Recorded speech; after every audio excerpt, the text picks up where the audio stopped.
This week on Waterways, Sanctuary No-Take Zones, and Florida Keys Bird Rehabilitation Centers.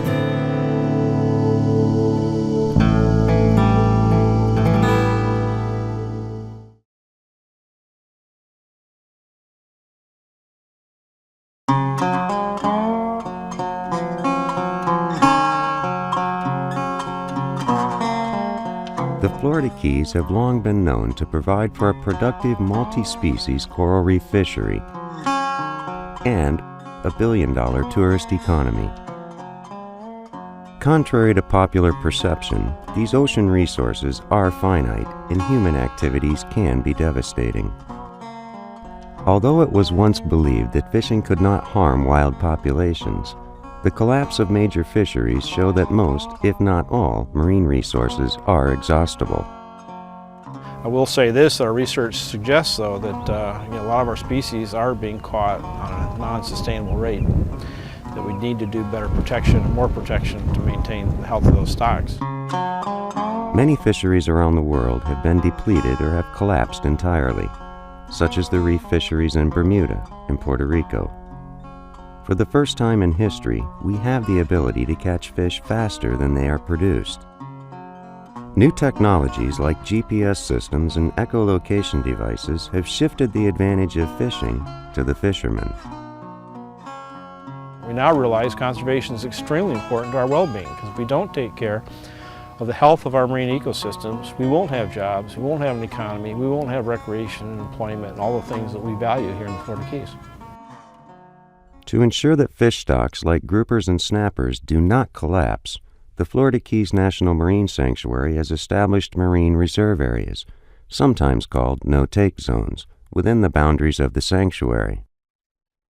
Marine reserve is a special kind of marine protected area that's defined by not having any extraction going on. That means no fishing, no collecting, no harvesting or removing of any living marine organism.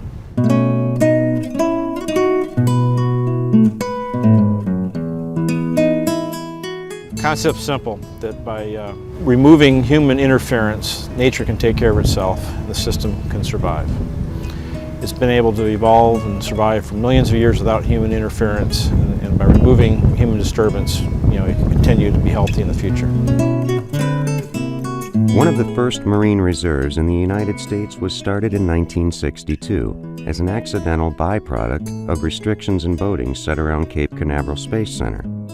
Biologists soon realized that depleted stocks off the eastern coast of Florida were being replenished and that the sizes of fish in surrounding areas were increasing. However, it wasn't for another 30 years that scientists implemented this conservation tool in other areas. Now, the first purposely designed network is in the Florida Keys National Marine Sanctuary. In 1997, 23 areas were set aside as special zoned areas, or essentially no-take areas. Most of the Florida Keys National Marine Sanctuary is open to fishing. Marine reserves, places where nothing can be extracted, account for less than 6% of the sanctuary. The idea of establishing no-take reserves is very controversial. A lot of people are used to fishing anywhere they wanted. A lot of people didn't understand the need or didn't think there was a need, so there was quite a bit of controversy. The principal forms of regulation that have existed in marine fishery conservation programs are quotas, size restrictions, and bag limits. While most fishermen accepted and understood the concept of these conservation efforts, they can be expensive to monitor and difficult to enforce. With marine reserves, enforcement is more effective because it is easier to determine if someone is fishing in a no-take zone than to determine if they are using legal methods or have a legal catch.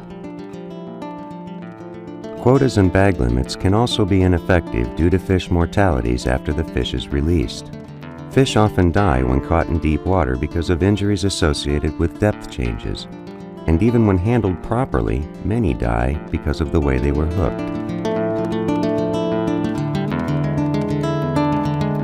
All those other tools demand that we know a lot about how the system interacts, what fish eat what fish, how fishermen behave, how many fish they take, do they obey the size limits, laws, things like that. If you don't know everything about a resource, you should set some aside and not use it. And it's a very common principle we've done on land for 125 years, and we're just now starting to do it in the ocean. One of the most important functions of reserves is to provide insurance against stock collapse. Normally, millions of eggs produced may result in only tens of survivors. Therefore, it is essential that some large, sexually mature adults, those most favored by fishermen, are protected. Fish are bigger in reserves, there are more of them, they produce millions of more eggs, and these eggs are dispersed by ocean currents. Some will go a short distance and resupply a reserve, but most of them get carried off into the fishing grounds and other nursery habitats so fishermen can catch them. So they actually have potentially more fish than they would have if all areas were exploited under one set of regulations. Total egg production increases exponentially with body size. For example, one 61-centimeter red snapper can produce as many eggs as 212 smaller 42-centimeter females. This means that a few older and larger fish are disproportionately responsible for future stocks. Unfortunately, fisheries tend to selectively target and remove larger individuals because they provide more excitement, food, and revenue than smaller fish. So juveniles have high mortality, adults have low mortality. Once they're an adult, they've kind of made it in the reef system. And they live a long time. Fishing tends to change the game so that a lot of those die prematurely. Scientists spent years sampling before establishing the reserve areas. Visual estimates of size, abundance, and distribution for multiple species were regularly and systematically collected by highly trained and experienced divers.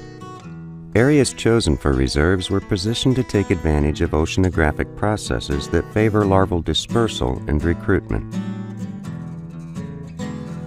The specific species that benefit from marine reserves are those that are non-migratory, like snappers, groupers, lobster, and some grunts. Once the larvae settle in an area, they tend to remain in that zone indefinitely. This leads to another benefit with marine reserves: spillover. When population density increases for a specific species in a marine reserve, many individuals will venture outside the reserve where there is more food, less competition, and because they don't know the reserve's boundaries. Fishermen have been quick to realize that large fish and lobsters are usually found right outside a marine reserve. We see fishermen, lining their boats up around these no-take zones. The idea of catching some of that spillover coming over, so they obviously seem to think it works. We see lobster traps concentrated around these no-take areas. Yet another benefit of a marine reserve is the preservation of genetic diversity within a species. Unlike animal husbandry, which protects animals with desirable characteristics, fishing operates by removing the individuals with the most desirable characteristics.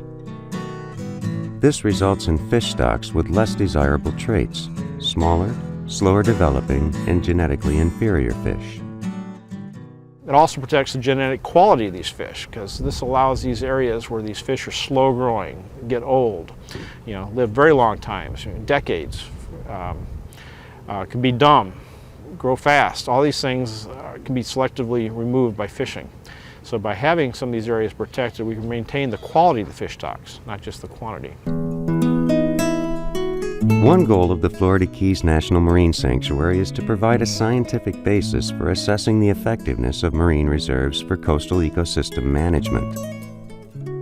Since the establishment of marine reserves, sanctuary staff has been closely monitoring the effects of these reserves. So the question is, are they working? Well, I should state that the reserves are still early in the process. It's only been 5 years since these established. These fish live 30 or 40 years, so we expect changes to go on for 30 or 40 years at least. So it's still very early. However, we've seen dramatic changes. And what we've done is look at how many legal-sized fish there are in these sanctuary protected areas and compare them to areas that are still being fished. What we've seen is very dramatic increases in legal-sized fish. Yellowtail snapper, for example, have increased 35 times over our baseline. in the reserves in 5 years. Some of the grouper increased 20 to 30 times their previous abundance. Gray snapper have increased 10 times their previous abundance.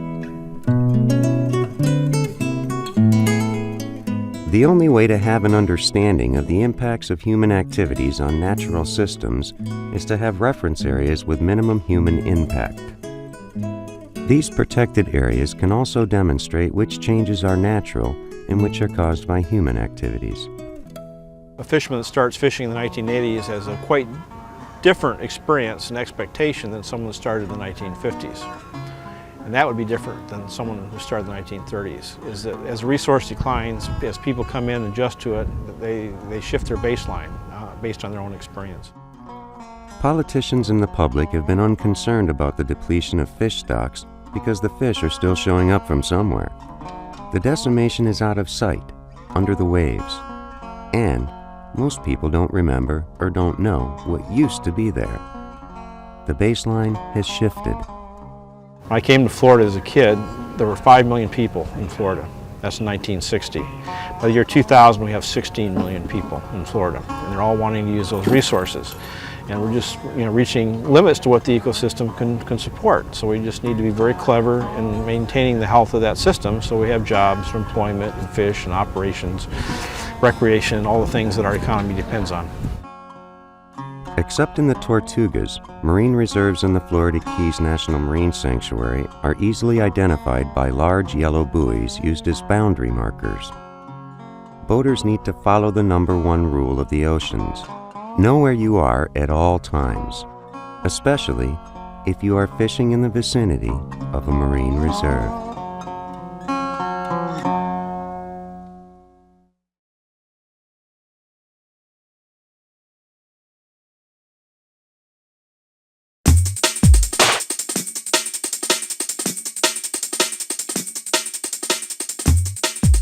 Human beings, tool users. We've populated our planet with technologies to make our lives easier. Roads and automobiles. Nylon fishing line. Electrical and telephone lines. We have the ability to learn what is dangerous and what is not. Birds are not so lucky. They evolved in a world where 2-ton objects didn't move at 60 miles per hour. A world where things that looked like food were food and were not attached to a hook or a line. The Florida Keys are the last stop on the Atlantic Flyway for many birds that spend the winter in the Caribbean and South and Central America. Twice each year in spring and fall, hundreds of thousands of birds follow the narrow chain of islands to destinations north and south. Sometimes they encounter trouble. Hundreds and hundreds of them come through the Keys because it's a natural flyway. Even the barn swallows, everything comes through here. They come down the Keys, they mass up in Marathon and Key West, and then they migrate further south to Cuba, the Caymans, and down to Mexico. They winter there, and a lot still stay in the Keys in winter. And then the migration turns and comes back. So we see a lot of the birds that come through. Unfortunately, when we see them, they're always injured.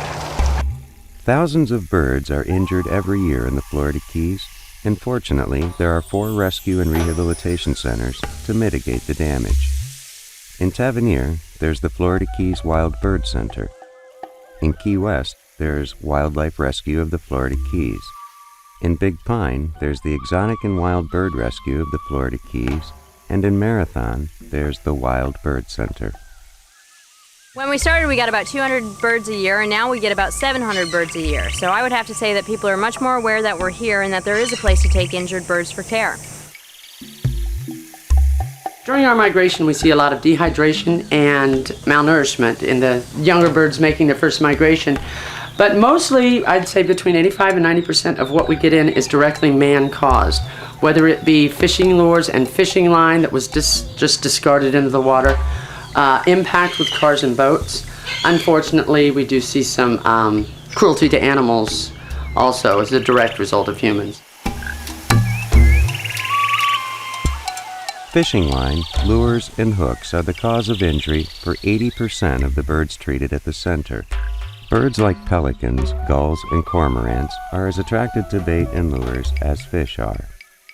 When they strike at the bait or lure, many get tangled in the almost invisible monofilament fishing line. Some are even hooked in the bill. If a hooked or tangled bird is to survive, it must be freed from the line. When you see a pelican and she's got line coming out of her bill or wrapped around her feet, what you want to do is reel that line in. Don't cut it. Reel her in with your fishing reel, bring her to the boat or bring her to the dock. Reach down and grab her by the bill. It won't hurt you. You can get a hold of her just like this.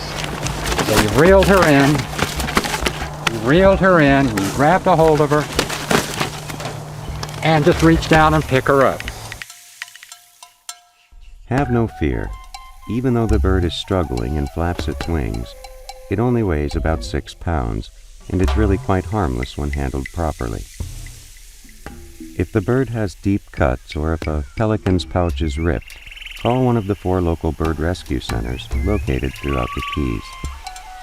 Because if the monofilament stays on them, the worst thing that's going to happen is the monofilament's going to get caught in the mangroves, and then the bird is going to suffer an awful death, either through starvation or asphyxiation if she goes upside down.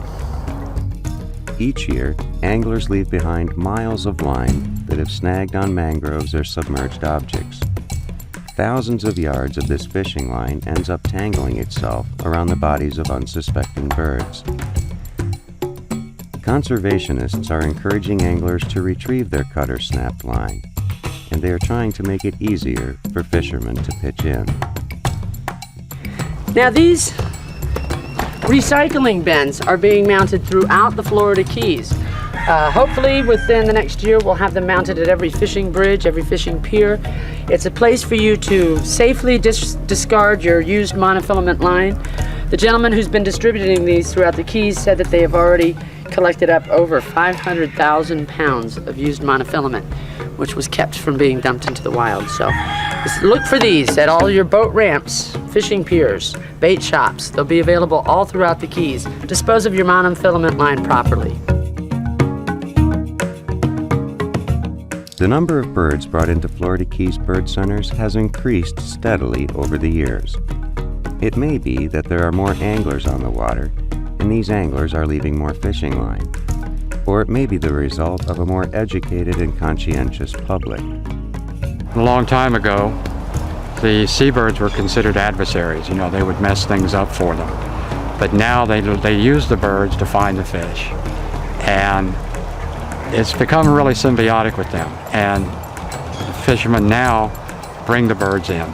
They'll bring them in, take the monofilament line off them and let them go. Even the offshore guys will do that. Whereas before, they used to just cut the line and let them go, and that's the kiss of death. At the Wildlife Rescue of the Florida Keys, located in Key West, Janet regularly sees the impacts fishing has on local birds. This poor little guy was found hanging from an electrical line. Somebody had cast their line up and caught their hook and line on the line, and he went after the bait that was still on the hook. We expect a full recovery from him, though. He was a little skinny, so we're plumping him up. He's still feisty, as you can see. And we expect to be able to release him within the next couple weeks. He'll be moving outside within the next day or two. Roads and cars are the second leading cause of injury for birds in the Florida Keys. A lot of birds are brought to the Marathon Wild Bird Center because they get hit by cars alongside the road. This is one example here. This little guy, we call him Heine, got hit by a car because he was eating some food on the side of the road. US 1 follows the same path as most birds' migration route from the mainland to Key West. The Keys are narrow. Hungry birds are never far from the roadside. They can be easily lured onto the pavement. To protect birds along the roadside, drive under the speed limit. Keep an eye out for birds, and don't toss food out of the car.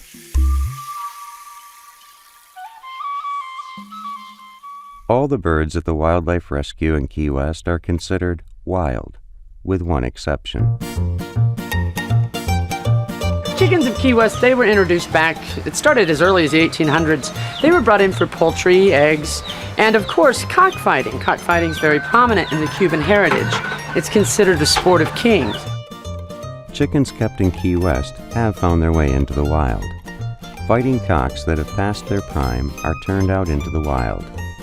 Storms often set birds free from their coops and pens. The Key West climate is ideal for chickens gone wild.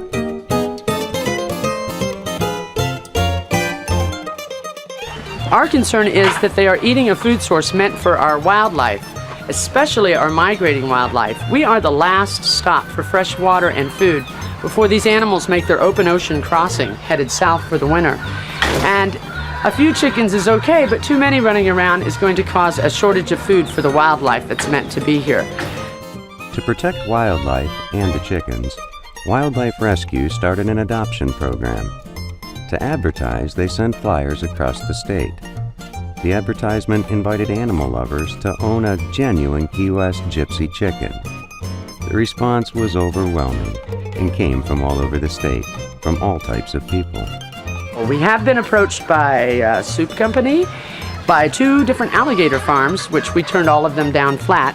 We make sure that these birds go to private homes, just to be pets, free-roaming chickens. Since the program was initiated, the center has placed over 1,800 chickens in adopted homes. Wildlife Rescue's adoption program has put a burden on the organization that other rescue operations do not have to bear. Caring for chickens is expensive. I don't know whoever came up with the saying, eats like a bird, but they never worked with birds before. Birds have to eat all day long. Some of them will eat their weight in food every single day. Because of their high metabolisms, they must be fed constantly. The bird rescue centers in the Keys are funded predominantly through donations. While grants have helped the cause, donations are the lifeblood of the centers. The center's directors also need more volunteers, and not just to clean cages. Most of the injuries we see are caused by humans, so we are directly responsible to take care of these animals. Whether it be through donations or volunteering a little bit of your time every week to a center near you, you can help make a difference with our animals here in the Florida Keys.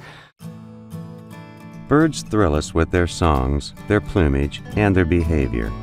They're one of the few kinds of wild animals that people can enjoy almost any day of the year. Keeping the skies, hammocks, and flats full of birds is a task we all can assist with. Without our care, we may lose these creatures that add a bit of color and charm to our world.